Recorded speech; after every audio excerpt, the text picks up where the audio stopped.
C'est parti depuis ce matin pour les travaux de l'atelier sur la 4e République. Durant 3 jours, les acteurs sociaux, politiques et institutionnels seront mieux outillés afin qu'ils s'approprient les rôles et responsabilités qui leur sont assignés dans la nouvelle constitution. À Caille, le bilan des activités réalisées par le projet d'autonomisation des adolescentes par l'éducation au Mali a été présenté aux acteurs de l'éducation de Caille, Kita et Nioro du Sahel. C'était au cours d'un atelier de capitalisation. Nous y reviendrons.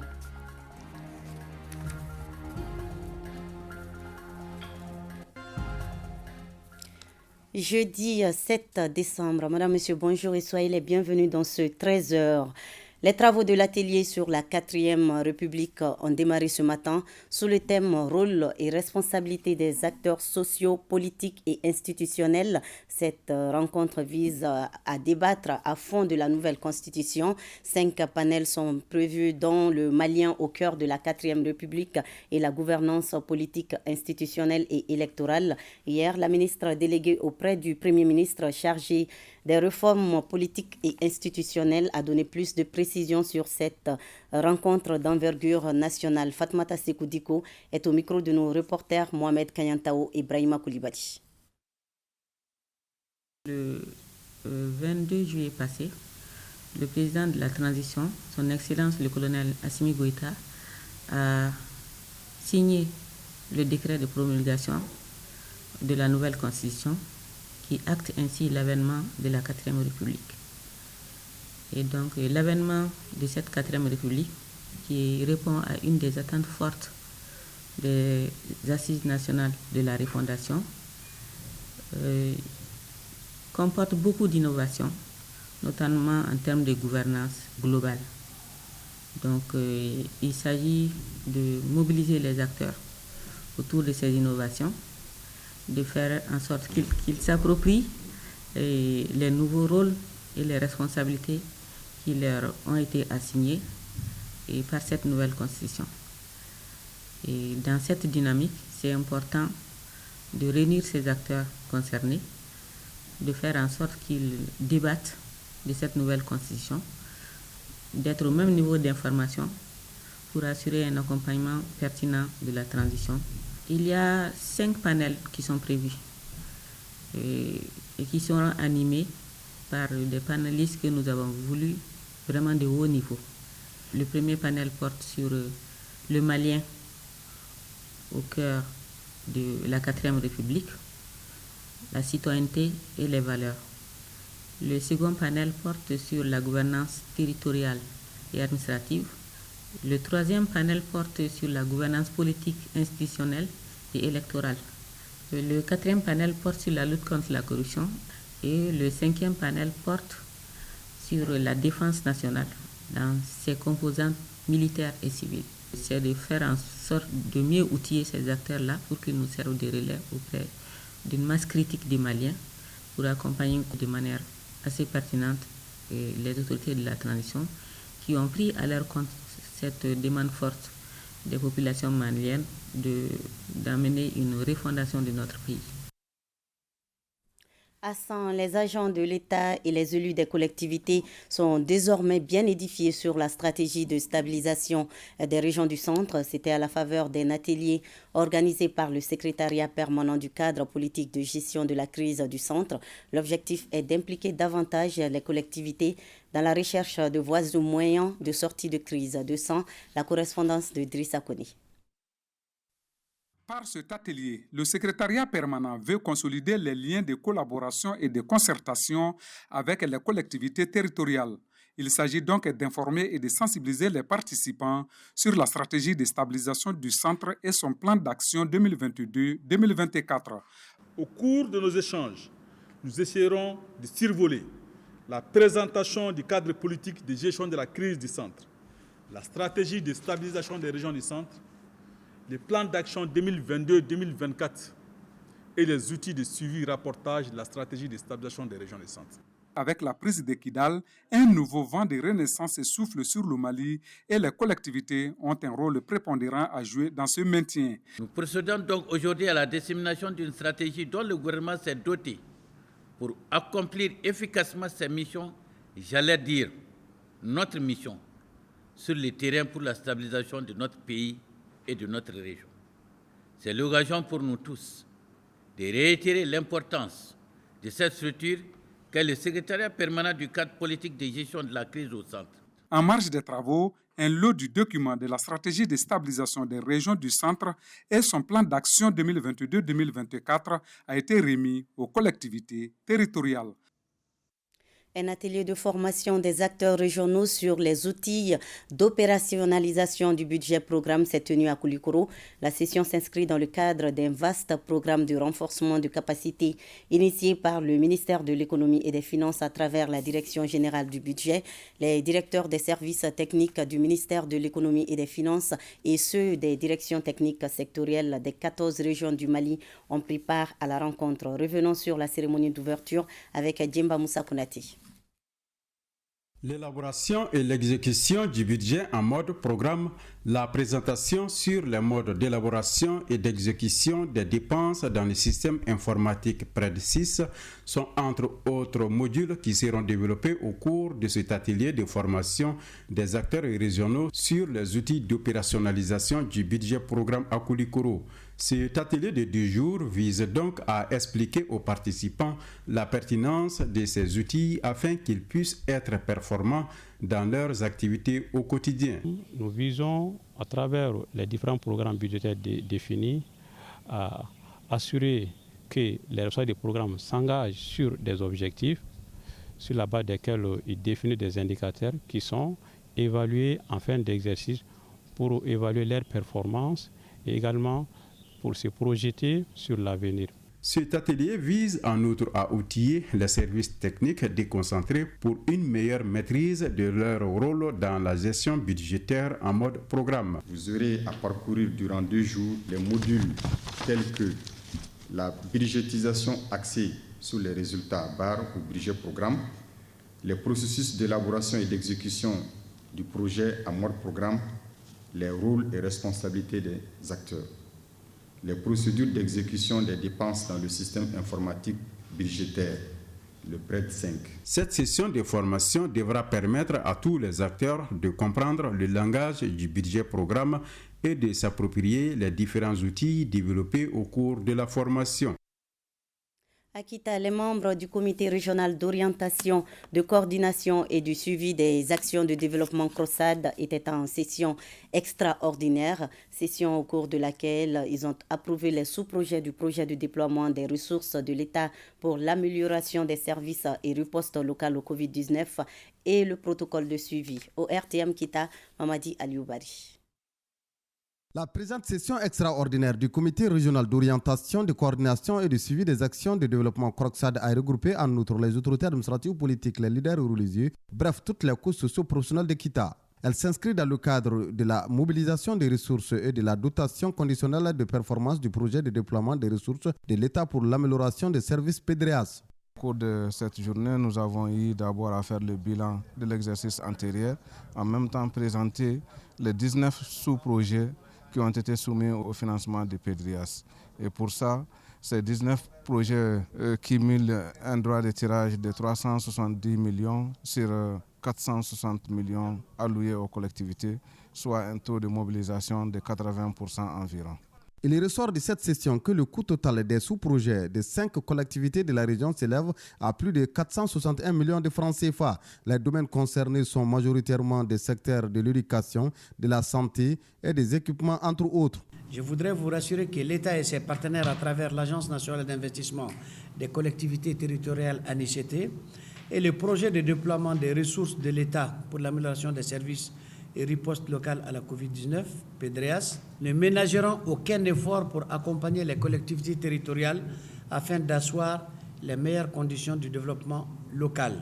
Les collectivités concernées par les différents sous-projets du PEDREAS sont les communes de Kournikoto, Saboula, Sefeto Ouest, Tukoto et la commune urbaine de Kita.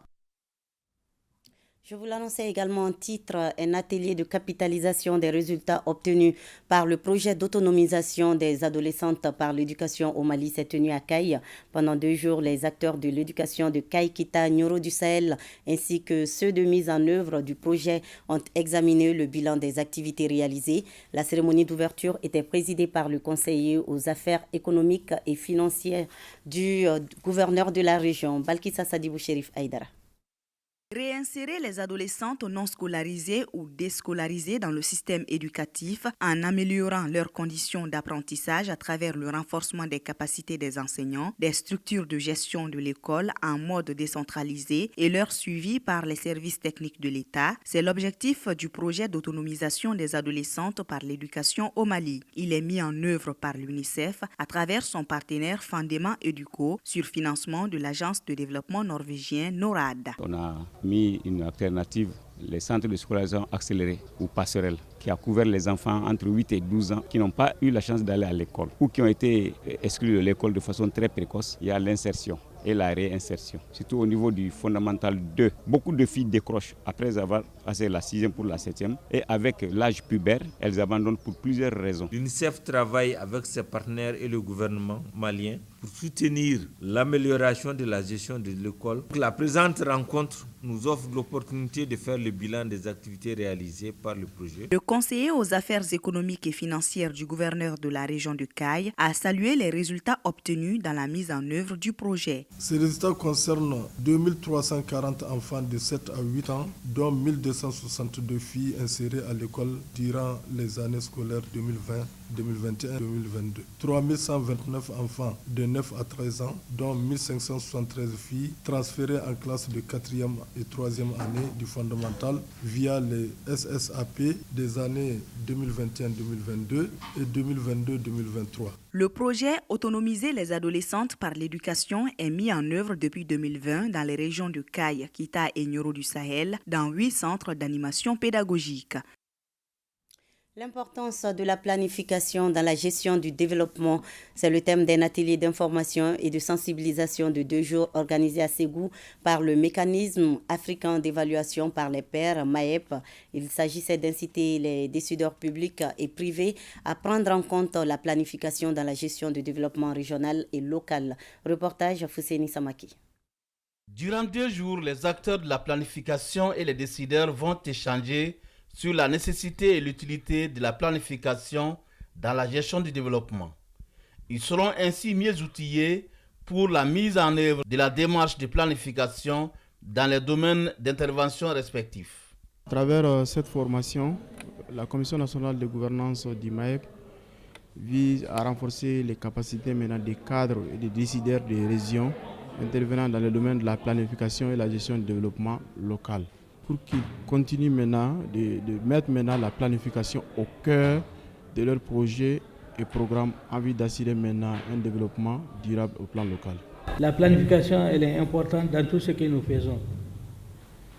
C'est vraiment un outil très important pour la réussite de tout ce que nous projetons à court, moyen et long terme, surtout en ce qui concerne les collectivités. Les échanges permettront aux participants de se familiariser avec des outils de planification pour une concrétisation des objectifs de développement durable. L'objectif principal visé par votre atelier est de mettre l'accent sur l'utilité de la planification dans la gestion du développement régional et local. Les plus hautes autorités de la transition se sont engagées dans un processus de refondation et de pacification des pays qui ne peut se faire qu'avec une planification adéquate. Notons que le mécanisme africain d'évaluation par les pairs MAEP est un processus destiné à l'auto-évaluation et à l'évaluation des politiques pratiques des États africains en matière de gouvernance. Le Mali y a adhéré en 2003. Meeting de soutien aux FAMA le dimanche 3 décembre 2023. Les populations des 9 communes du cercle de Banamba ont répondu à l'appel du chef de village de Banamba pour ensemble manifester leur soutien indéfectible aux autorités de la transition et aux FAMA pour la reconquête de Kidal le 14 novembre dernier. Le compte-rendu de Ousmane Koïta et Salif Maïga. Cette grande mobilisation des populations des 9 communes du SEC de Banamba avait tout son sens ce dimanche 3 novembre 2023 à la mairie de la localité. Il s'agit de manifester leur soutien aux autorités de la transition et aux femmes pour la reconquête de Kidal le 14 novembre dernier. Nous sommes très heureux d'accomplir cet acte. Soyons nous-mêmes, donnons-nous la main pour notre pays, le Mali, qui est notre bien à nous tous.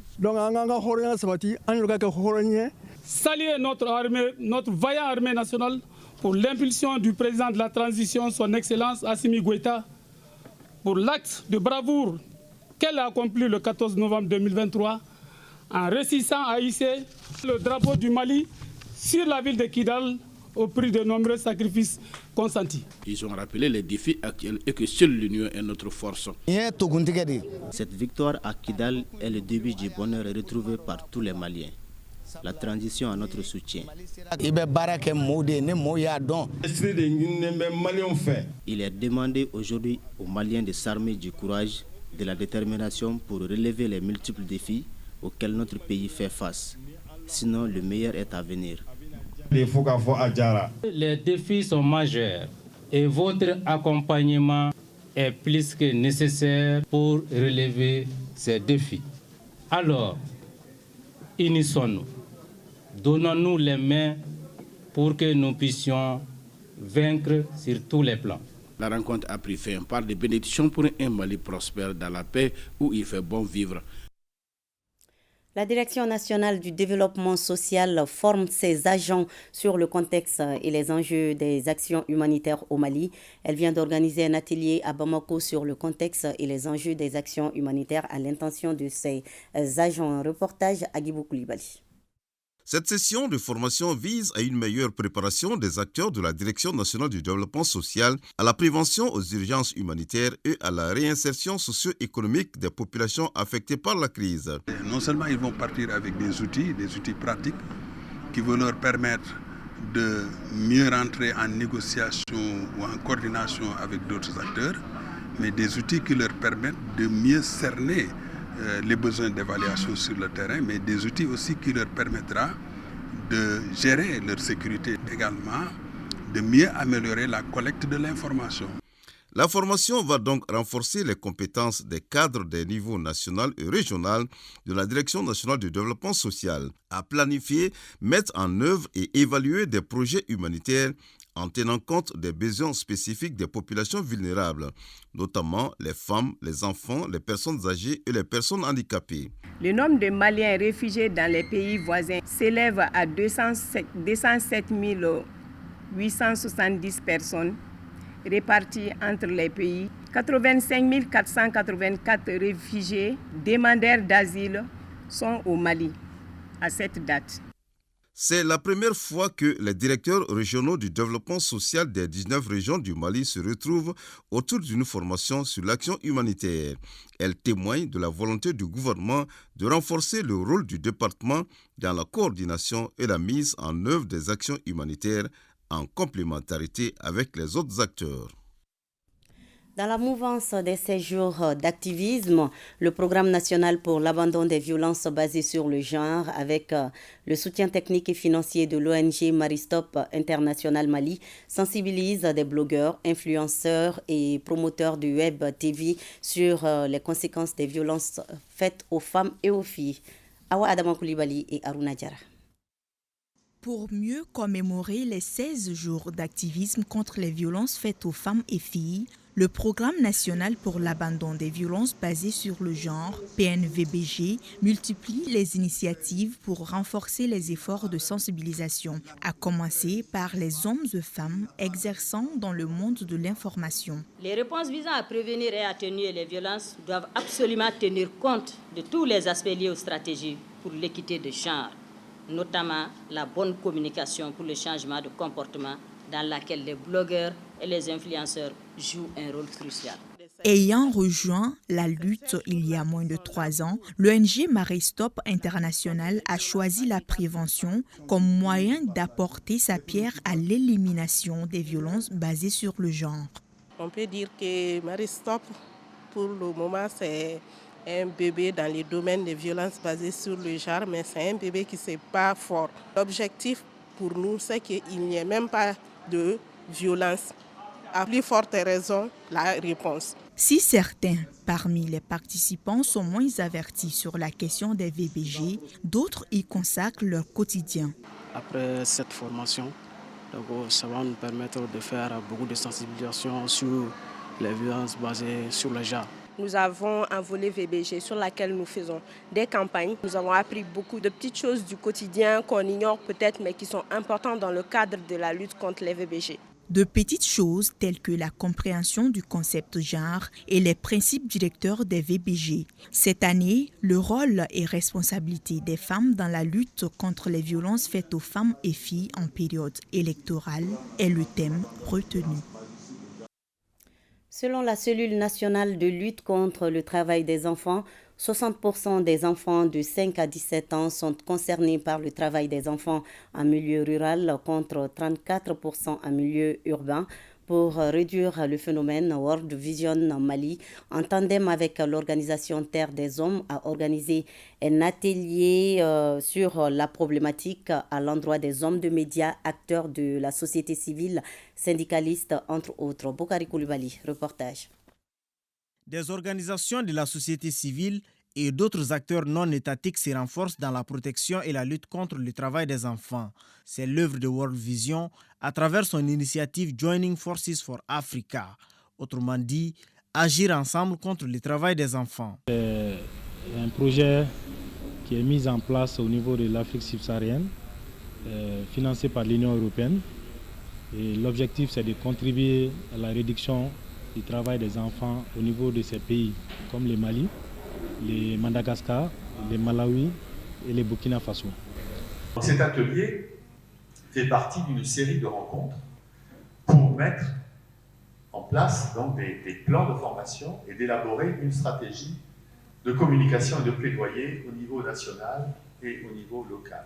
Malgré les efforts consentis par les autorités, les phénomènes persistent surtout en milieu rural. Selon la cellule nationale de lutte contre le travail des enfants, plus de 60% des enfants de 5 à 17 ans sont concernés, contre 34% en milieu urbain. En effet, selon les derniers rapports, les régions de Sikasso, Koulikoro et Kaï, où l'agriculture et l'orpaillage prédominent, le taux d'enfants travailleurs est le plus élevé.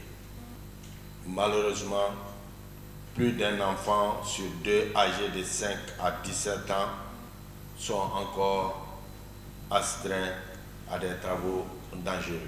Cette initiative devrait contribuer à réduire considérablement le travail des enfants, une façon de respecter leurs droits élémentaires. Et c'est la fin de cette édition. Merci à vous de l'avoir suivi.